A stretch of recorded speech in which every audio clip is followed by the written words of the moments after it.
ஓம் நமச்சிவாய. அனைத்து தமிழ் உள்ளங்களுக்கும் வணக்கம்.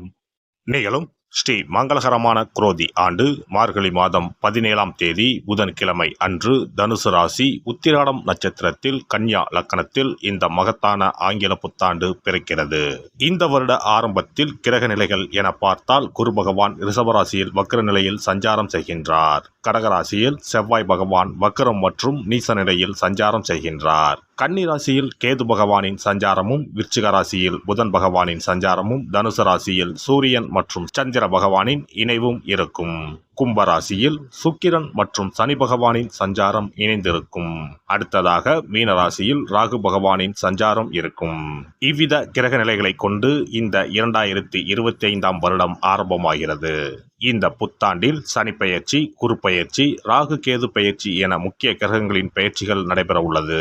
இதன் காரணமாக சில ராசிக்காரர்களுக்கு குடும்பம், வேலை, தொழில் என அனைத்து விதத்திலும் முன்னேற்றம் ஏற்பட வாய்ப்புள்ளது.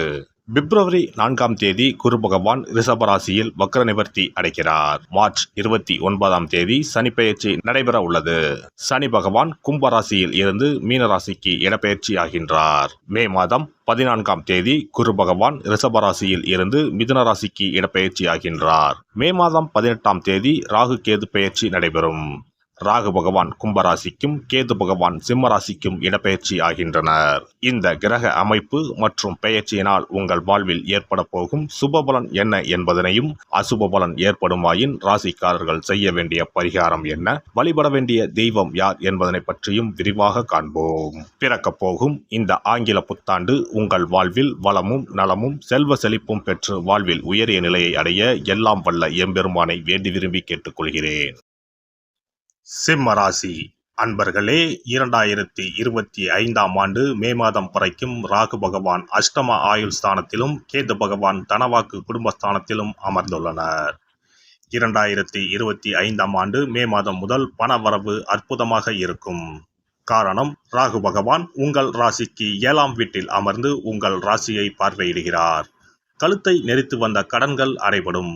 சொத்துக்கள் வாங்குவீர்கள். வருமானத்திற்கு எந்த குறையும் இருக்காது. குரு பகவான் லாபஸ்தானத்திற்கு வரப்போவதால் கோடீஸ்வர யோகம் தேடி வரப்போகிறது. பெண்களுக்கு ஆடை ஆபரண சேர்க்கை ஏற்படும். அதே நேரத்தில் அஷ்டம சனியாக 8ஆம் வீட்டில் அமர்ந்து சனி பகவான் பயணம் செய்ய போகிறார். குடும்ப பிரச்சனைகளை யாருக்கும் சொல்ல வேண்டாம். உடல் ஆரோக்கியத்தில் மட்டும் அக்கறை காட்டுங்கள். இனி புதுமையான செயல்களில் ஆர்வம் ஏற்படும். பேச்சுகளில் அனுபவங்கள் வெளிப்படும். உடன் பிறந்தவர்களின் எண்ணங்களை புரிந்து கொள்வீர்கள். உறவினர்களிடத்தில் பொறுமை வேண்டும். குழந்தைகள் வழியில் மகிழ்ச்சியான செய்திகள் கிடைக்கும். கடன் தொடர்பான விஷயங்களில் பெரியோர்களின் ஆலோசனைகள் மாற்றத்தை ஏற்படுத்தும். நண்பர்களின் ஒத்துழைப்பு மனதிற்கு மகிழ்ச்சியை கொடுக்கும். தன வருவாயை மேம்படுத்துவதற்கான சிந்தனைகளும் அதற்கான உதவிகளும் கிடைக்கும். துணைவருடன் இருந்து வந்த வேறுபாடுகள் படிப்படியாக குறையும். எதிராக செயல்பட்டவர்கள் சாதகமாக செயல்படுவதற்கான சூழ்நிலைகள் அமையும். தொழில் துறைகளில் கூட்டாளிகளின் ஒத்துழைப்புகள் மேம்படும். சேமிப்புகளை மேம்படுத்துவது தொடர்பான நுட்பங்களை புரிந்து கொள்வீர்கள். வெளியூர் தொடர்பான பயணங்களால் மாற்றமான வாய்ப்புகளும் அனுபவங்களும் கிடைக்கும். உடல் ஆரோக்கியத்தை பொறுத்தவரை மருத்துவர்களின் ஆலோசனைகள் வேண்டும். பார்வை தொடர்பான இன்னல்கள் படிப்படியாக குறையும். தந்தையின் ஆரோக்கிய விஷயங்களில் கவனம் வேண்டும். பழைய பழக்க வழக்கங்களால் பயனற்ற விரயங்கள் உண்டாகும். பெண்களை பொறுத்தவரை ஆலய பணிகளில் தனிப்பட்ட ஆர்வம் ஏற்படும். ஆசிரியர் துறைகளில் இருப்பவர்களுக்கு மாற்றங்கள் உண்டாகும். குடும்ப உறுப்பினர்கள் பற்றிய புரிதல்கள் அதிகரிக்கும். தனிப்பட்ட விஷயங்களை மற்றவர்களிடம் பகிர்வதை தவிர்க்கவும். தொழில்நுட்ப கருவிகளை சூழ்நிலை அறிந்து பயன்படுத்துவது நல்லது. மறதி தொடர்பான பிரச்சனைகளால் காரிய தாமதம் உண்டாகும். உணவு விஷயங்களில் விழிப்புணர்வுடன் இருக்கவும். மாணவர்களுக்கு உயர்கல்வி சார்ந்த ஆலோசனைகள் மூலம் தெளிவு பிறக்கும். வெளியூர் பயண வாய்ப்புகள் நல்லதொரு மாற்றத்தை ஏற்படுத்தும். ஆராய்ச்சி தொடர்பான கல்விகளில் சற்று விவேகத்துடன் செயல்படவும். கலைத்துறைகளில் தனிப்பட்ட ஈர்ப்புகள் உண்டாகும். கணித துறைகளில் இருந்து வந்த ஆர்வமின்மை குறையும். பணிபுரிவோருக்கு உங்களின் மறைமுகமான திறமைகள் வெளிப்படும். புதிய அதிகாரிகளிடத்தில் மதிப்புகள் கிடைக்கும். இழுபறியாக இருந்து வந்த பதவி உயர்வு இப்போது கிடைக்கும். நெருக்கடியாக இருந்தவர்கள் விலகிச் செல்வார்கள். கட்டிடம் சார்ந்த துறைகளில் வெளிமாநிலத்தில் வேலைவாய்ப்புகள் உருவாகும். தணிக்கை துறைகளில் உள்ள சில நுட்பமான செயல்களை புரிந்து கொள்வீர்கள். சமூக நிகழ்வுகளை மற்றவர்களிடம் பேசுவதை தவிர்க்கவும். வங்கித் துறைகளில் இருந்து வந்த நெருக்கடியான சூழல்கள் குறையும். வியாபாரிகளுக்கு தொழில் வியாபாரத்தில் திட்டமிட்டு செயல்படுவது முன்னேற்றத்திற்கு வழிவகுக்கும்.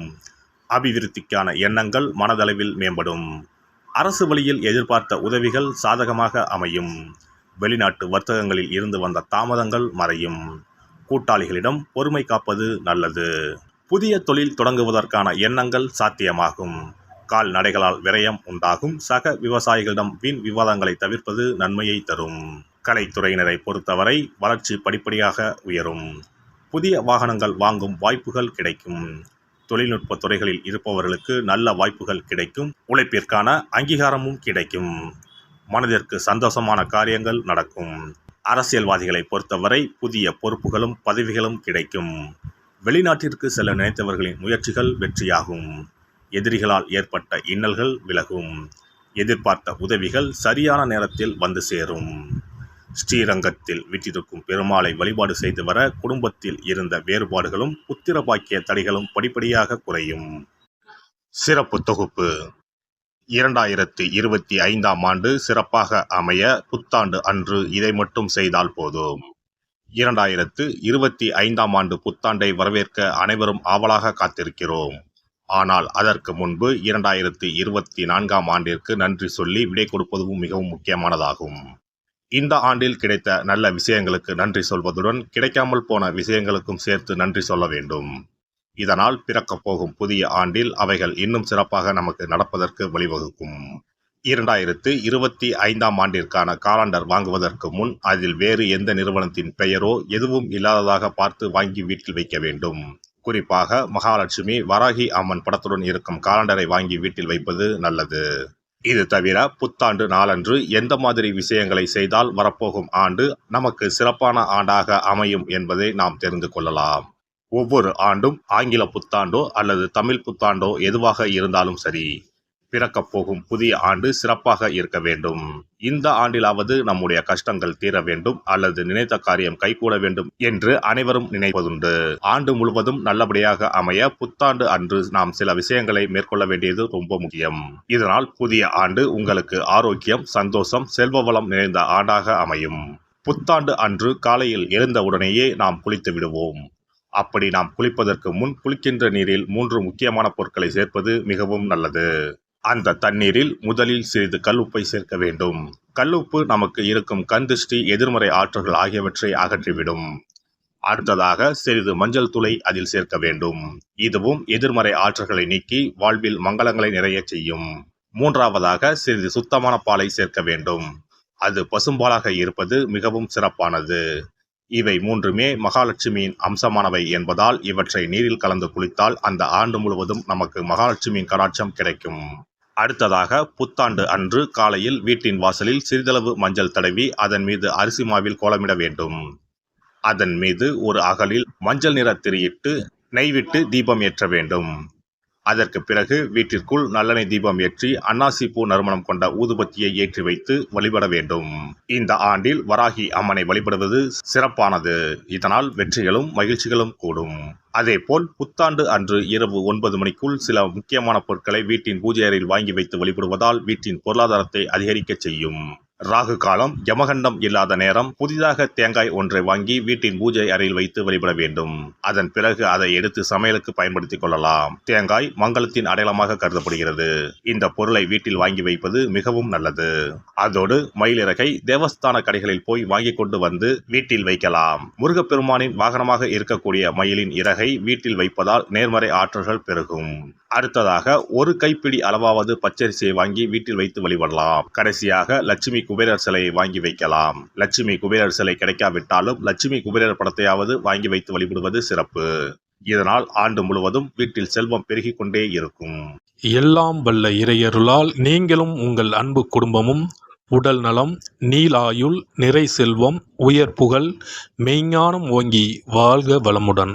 இந்த வீடியோ பதிவு உங்களுக்கு பிடித்திருந்தால் லைக் பண்ணுங்க, கமெண்ட் பண்ணுங்க, ஷேர் பண்ணுங்க. மறக்காம சப்ஸ்கிரைப் பண்ணுங்க. பக்கத்துல இருக்கிற பெல் பட்டனை கிளிக் பண்ணுங்க. நன்றி, வணக்கம். ஓம் நமச்சிவாய. சிவாய நம.